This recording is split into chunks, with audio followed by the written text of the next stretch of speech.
Vamos a la mesa de diálogo. Ya llegaron nuestros amigos, la querida Renata Turrent y Víctor Aramburu. Renata, te saludo con mucho gusto primero a ti. Un abrazo, ¿cómo te va? Buenas tardes. Hola, mi querido Vicente, qué gusto estar por acá, también con mi querido Víctor y por supuesto con toda la audiencia querida de este espacio.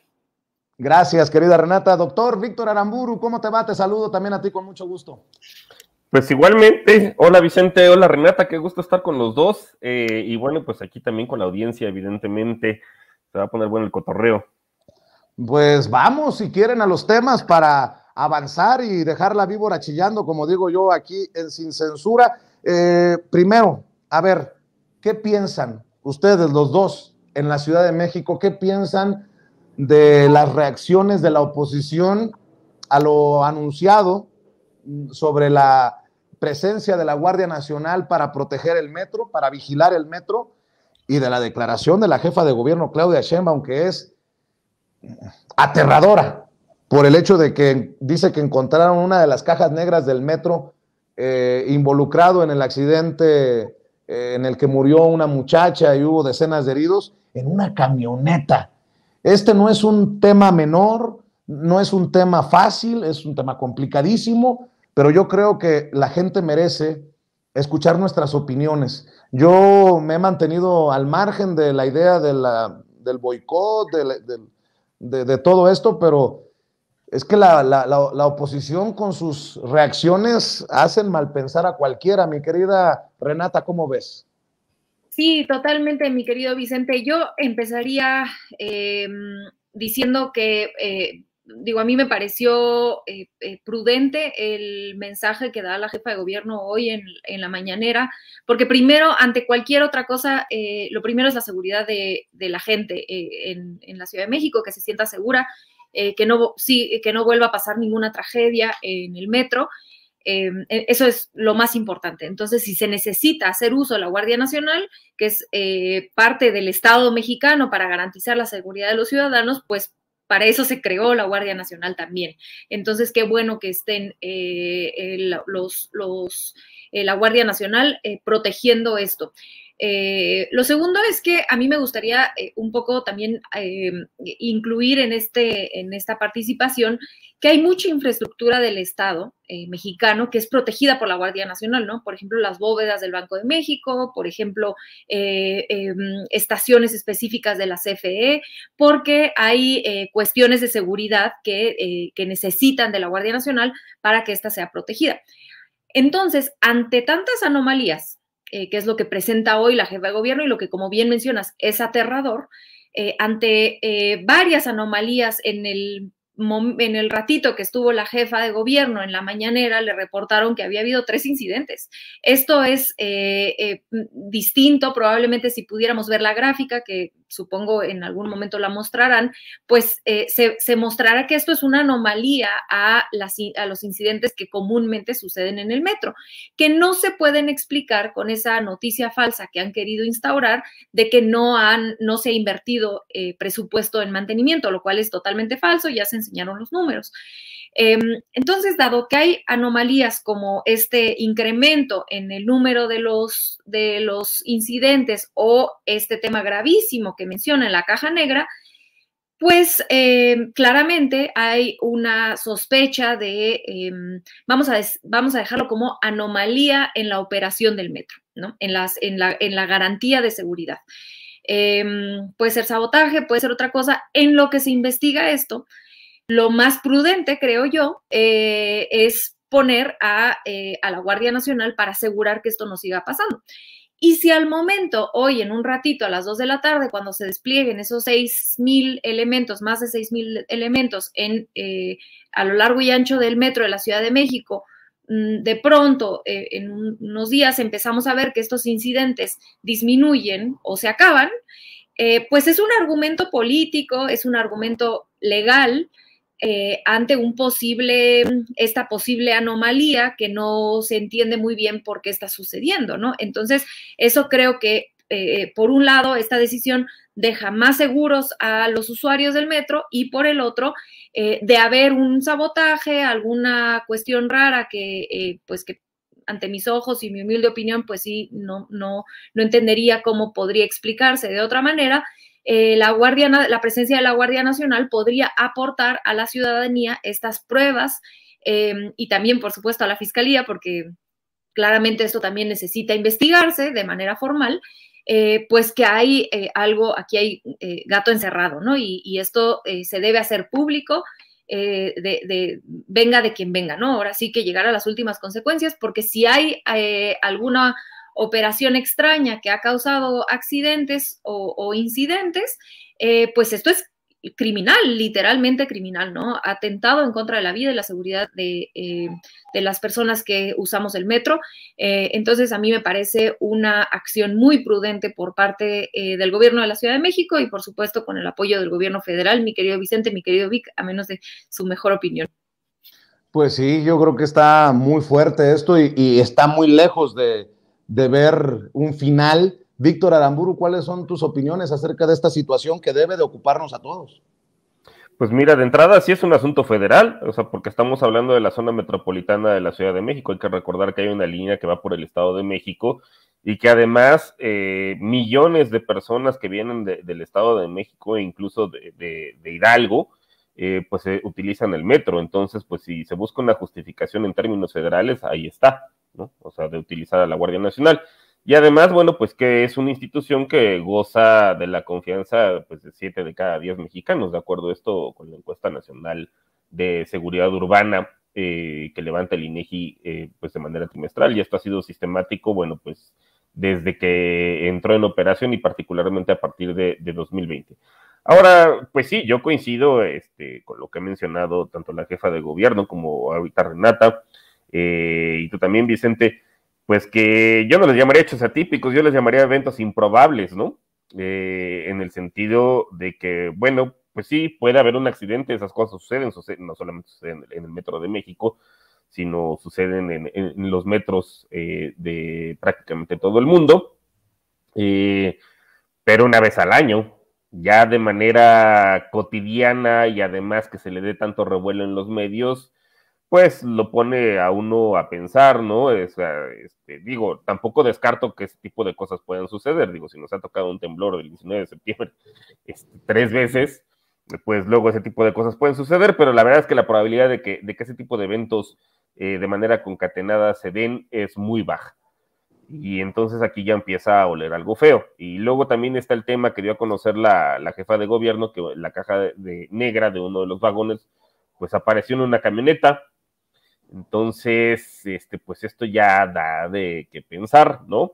Y luego, bueno, hay que contextualizar, pues, en qué tiempo político estamos. Vienen las elecciones del Estado de México y como comenté, bueno, pues es un medio de transporte que no solamente beneficia a los habitantes de la Ciudad de México, sino también del Estado de México. Entonces, pues, habría que pensar a quién pensar mal, ¿no? Y en una de esas una cierta. Pues a quién beneficia este tipo pues de eventos desafortunados, pero pues habrá quien los capitalice, y ya vimos a los buitres, a los opilotes, luego, ¿no? Yéndose a tomar fotos, bueno, y luego el anuncio que se dio ayer de la alianza que siempre sí le van a ceder al PRI las candidaturas para el Estado de México y para Coahuila. Y luego, pues, está el cacique priista que sigue controlando el sindicato del metro, pues da mucho que pensar, ¿no?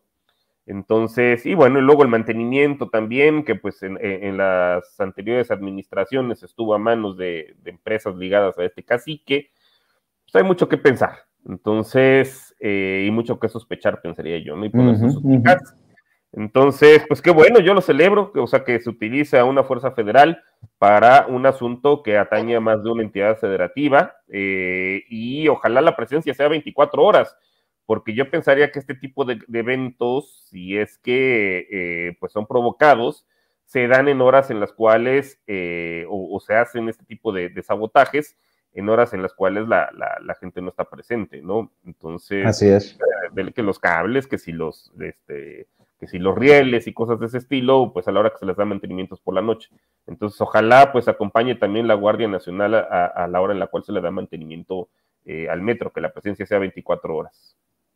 Compañeros, amigos, reflexiones, si me permiten pedirlas, reflexiones sobre la cumbre, los resultados de la cumbre trilateral y las reuniones bilaterales con el primer ministro de Canadá, el presidente de Estados Unidos, obviamente el anfitrión, el presidente Andrés Manuel López Obrador. Les digo que me den sus reflexiones porque estoy leyendo las reflexiones de grandes periodistas como Sergio Sarmiento en el Reforma. Le dedica la columna al que llama el parlanchín. O sea, ya le llamaron momia echeverrista. O sea, le han dicho de todo al presidente Andrés Manuel López Obrador. Lo malo es que es dictador, muy mal dictador, por cierto, para que le digan todo esto y no pase nada en nuestro país. Nótese mi sarcasmo. Dice Sergio Sarmiento, AMLO afirmó el 18 de junio de 2019, no me gusta la charlatanería, el hablar por hablar. Dice Sergio Sarmiento, el problema es que cuando toma un micrófono se le olvida. Y dice, entre otras cosas, en su columna, lo suyo realmente es hablar. El presidente López Obrador soltó este 10 de enero una respuesta de 28 minutos llena de digresiones y divagaciones a una pregunta de la reportera Sara Pablo. Se alargó tanto que impidió a Joe Biden responder a las preguntas que le dirigió la periodista mexicana.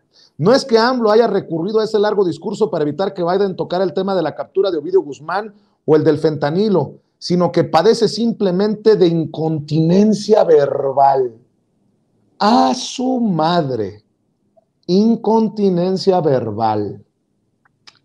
Miren nada más cómo son las cosas, pero Sergio Sarmiento no dice que no le dieron la oportunidad tampoco al presidente Andrés Manuel López Obrador de responder a una pregunta directa del corresponsal canadiense que le pedía al presidente Andrés Manuel López Obrador su opinión de lo que planteaba.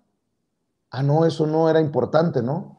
Es que pobre Biden, casi se dormía y lo dejaron ahí parado por 28 minutos. Pobre Trudeau, que veía sus zapatos café mal boleados una y otra vez mientras era espectador de cómo el presidente Andrés Manuel López Obrador hablaba del Tren Maya, hablaba de la refinería de Dos Bocas, hablaba de sus programas sociales.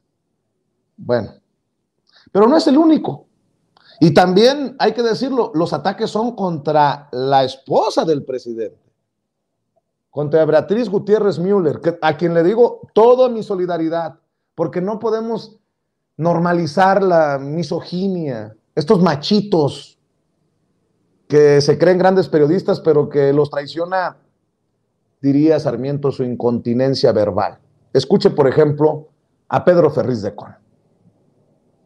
Y perdón que me meta en este renglón, pero es que es escandaloso la manera en la que la señora Beatriz Gutiérrez Müller, que hasta donde tengo entendido no es la primera dama de México, sino la pareja del presidente de la República, está acostumbrándose a invadir la zona de confort de las personas.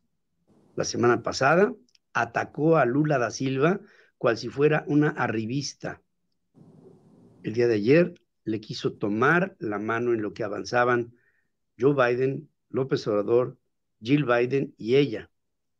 Y el presidente Biden no la volteó a ver, le quitó la mano, siguió caminando y doña Beatriz se dio cuenta de lo que es.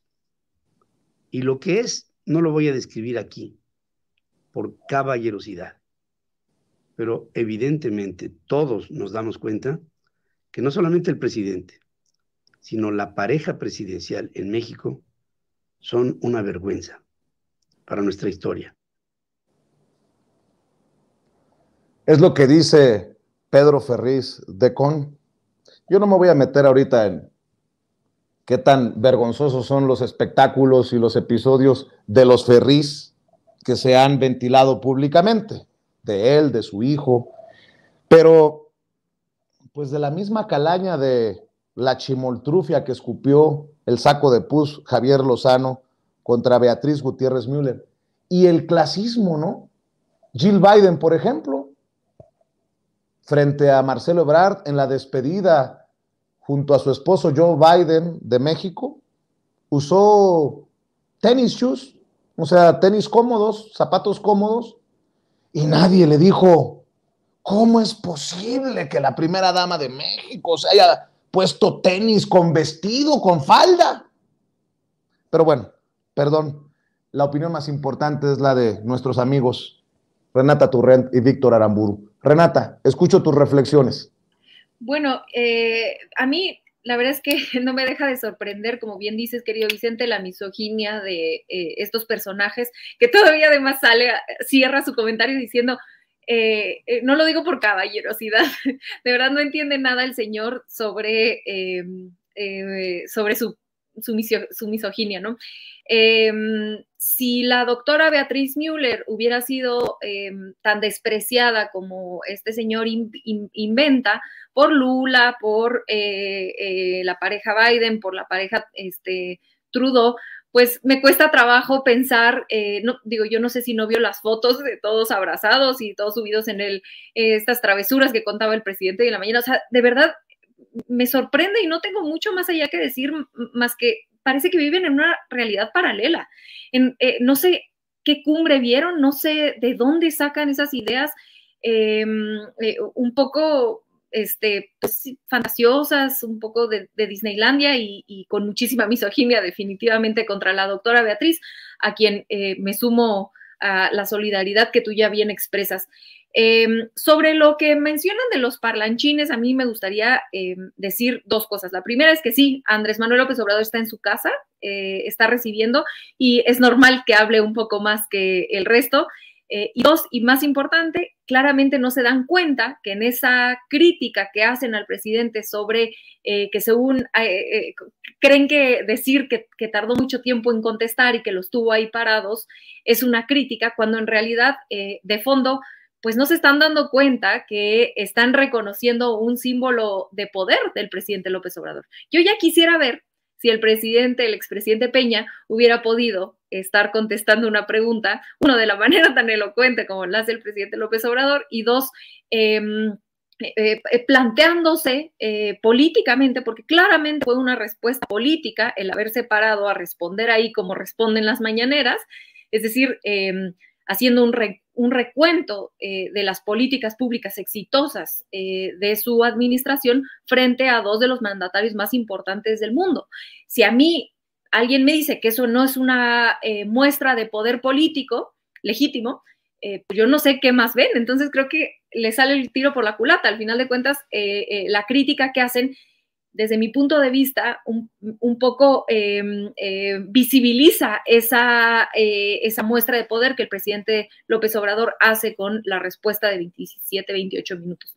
Y para cerrar, a mí me gustaría agregar una de las tonterías que dijeron sobre, en donde quisieron, a donde quisieron llevar la conversación de la cumbre, que fue el aterrizaje en el AIFA, ¿no? Que también ahí Loret de Mola anduvo muy insistente en que esa era la gran negociación que había hecho AMLO y que era lo único que había ganado y que por lo tanto le había salido muy barato a Biden. Miren, bueno, eso es una visión extremadamente reduccionista de todo un análisis mucho más complejo que es una cumbre y relaciones bilaterales con ambos países, ¿no? A mí me gustaría destacar, por lo tanto, uno, que en las cumbres pues generalmente se refuerzan relaciones y acuerdos o avances comerciales, políticos que ya se habían trabajado. No es como que en una cumbre de 2 días pues vas a crear toda una relación nueva desde cero, ¿no? Simplemente se ajustan, sirve para cuajar algunas cosas, generalmente las cumbres, ¿no? No es que en la cumbre se empiece desde cero.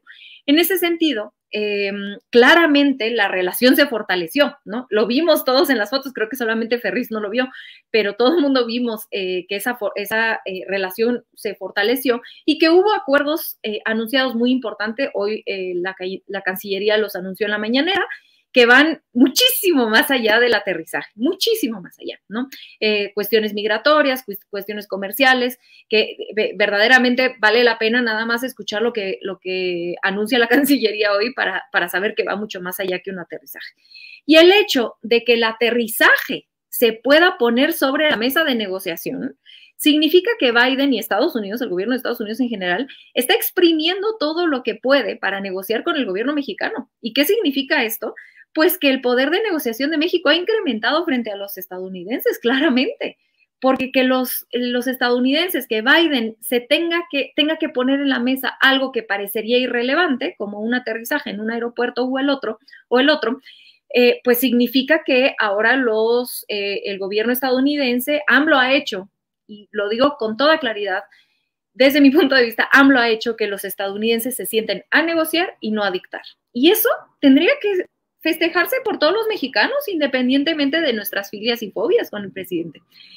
Y por último, quien me diga que el apoyo a Lula da Silva, con el intento de golpe de Estado que logró sacar Andrés Manuel López Obrador en esta cumbre, cosa que, perdón, pero los estadounidenses jamás se habían metido, al contrario, en donde se meten es a favor de los golpes de Estado en contra de un presidente de izquierda, y que ahora salgan públicamente a denunciar el intento de golpe de Estado y apoyar a Lula da Silva, que a mí me vengan a explicar cómo es que eso no es un triunfo diplomático del presidente López Obrador frente a esta gran idea que lleva el presidente tratando de construir desde ese gran discurso que hace en la CELAC, sobre esta unión de América, de toda América, ¿no? Pero que claramente la unión de América Latina o de las izquierdas en América Latina ha logrado que la fuerza política que tiene Latinoamérica y México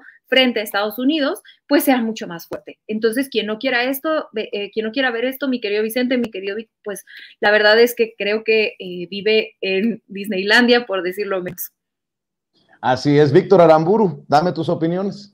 Pues yo coincido con mi estimada Renata, justamente, pues en lo que se fija la prensa hegemónica, ¿no? Que básicamente pues son en nimiedades, en estupideces, en cuestiones realmente sin importancia, que si los tenis, y bueno, y ahí obviamente su clasismo y su racismo siempre lo sacan a pasear.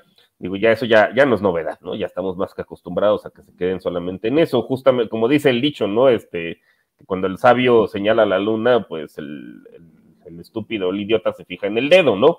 Y justamente o sea, las cosas que están de fondo, ya mencionó algunas Renata, o sea, que tiene que ver, por ejemplo, bueno, pues cambio de posición que en alguna otra circunstancia, al menos hubiéramos escuchado un silencio ensordecedor, ¿no? Por parte de Estados Unidos en el intento de golpe de Estado hacia Lula. Y bueno, pues ahora sí vimos un pronunciamiento de manera conjunta, pues cosa que no se esperaban probablemente, pues esta derecha, ¿no? Que normalmente también suele apoyar los golpes de Estado, ya sea en Bolivia o recientemente en Perú, en otros lugares de América Latina.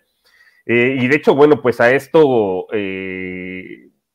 viene el artículo, ¿no? Bueno, el panfleto, lo que sea, la opinión de Carlos Loret, que menciona, bueno, pues me llamó la atención un párrafo en particular que dice: tercero, se lleva el sí de México para sus planes de reubicación de empresas en Asia, lo que López Obrador entendió como sustitución de importaciones en su setentera manera de ver la economía y de semiconductores, ¿no? Y esto lo veo, o sea, como si Biden hubiera sacado esto en su beneficio, y pues yo más bien lo veo al revés, ¿no? Si esas empresas se van a venir a localizar a México, pues más bien ese es un golazo en términos de generación de empleo y de inversión extranjera, pues que va a venir hacia México, incluso no solamente de Estados Unidos, sino de propias empresas chinas, y es algo que ya estamos viendo. O sea, yo no veo de qué manera eso pueda ser algo que solamente beneficie exclusivamente a Estados Unidos. O sea, ese es un ganar-ganar para los tres países, y que además ya estaba contemplado en el TEMEC. Ya sé que les rechinan los dientes cada que ven el término sustitución de importaciones, pero eso es lo que es. Estamos sustituyendo importaciones que anteriormente venían de China, y pues el TEMEC tiene cláusulas para que cada vez haya un mayor contenido hecho en América del Norte.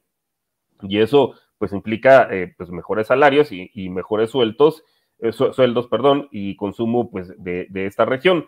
Y coincido con lo que menciona Renata. Ayer también había un tuit por ahí de Nis Dresser, que honestamente yo no sé por qué le damos tanta importancia a las estupideces que diga esta gente, ¿no? Pero bueno, ella mencionaba que, dice, Biden vino con un objetivo: promover la relación amistosa personal con AMLO, pensando que eso asegurará el control migratorio y desatorará el tema energético. Apeló a la vanidad y al ego del presidente mexicano. Veremos si la estrategia funciona o si solo sirvió para la foto. Digo, más allá de sus facultades telepáticas que tenga esta señora, me llama la atención, suponiendo que esto sea verdad, pues creo que esto no ha sucedido, yo creo que desde tiempos de López Portillo, que el México en general se encontraba en una posición de relativa fortaleza frente a Estados Unidos. Digo, siempre la relación va a ser asimétrica, eso ya lo sabemos, pero hay momentos en los cuales pues México tiene mayor poder de negociación. El otro que se me ocurre pues es durante la Segunda Guerra Mundial o en las vísperas de la Segunda Guerra Mundial, que el presidente Cárdenas aprovechó para nacionalizar el petróleo y posteriormente pues nos perdonaron la deuda y con tal de que siguiéramos con el abasto para el esfuerzo de guerra. Algo similar está sucediendo en este caso, que pues en México tiene una posición de pues cierta fortaleza, dado el contexto internacional actual, y pues que el presidente la está sabiendo aprovechar bastante bien, en vez de andar de tapetito como en su momento a lo mejor hubieran estado Fox, hubieran estado Calderón, hubieran estado Peña Nieto, y pues esto en beneficio tanto de América Latina en general, por lo que ya comentó Renata respecto a las serie de golpes de estados fallidos, afortunadamente, que hemos visto pues recientemente, pero también a México, pues en términos de la generación de empleos y la atracción de inversión y pues de mejores salarios. Muy bien. Oye, mi querido Víctor Aramburu, ¿por qué no cerramos invitando a la gente a tus espacios, a tus trincheras, por favor? Pues ahorita seguimos en receso en Capital 21, pero bueno, pues se pueden meter al canal de YouTube de Capital 21 y con el hashtag Economía con Sazón, ahí pueden ver los episodios pasados de las temporadas anteriores. Ahí me encuentran en Twitter, ahí como lo ven, en @bdevíctoraramburucano, y pues de manera mensual en las columnas plebeyas de la revista Sentido Común. Pues un saludo a Renata y un gusto coincidir como siempre en este espacio y en otros también, y pues a ti, Vicente, por la oportunidad de expresar nuestras opiniones.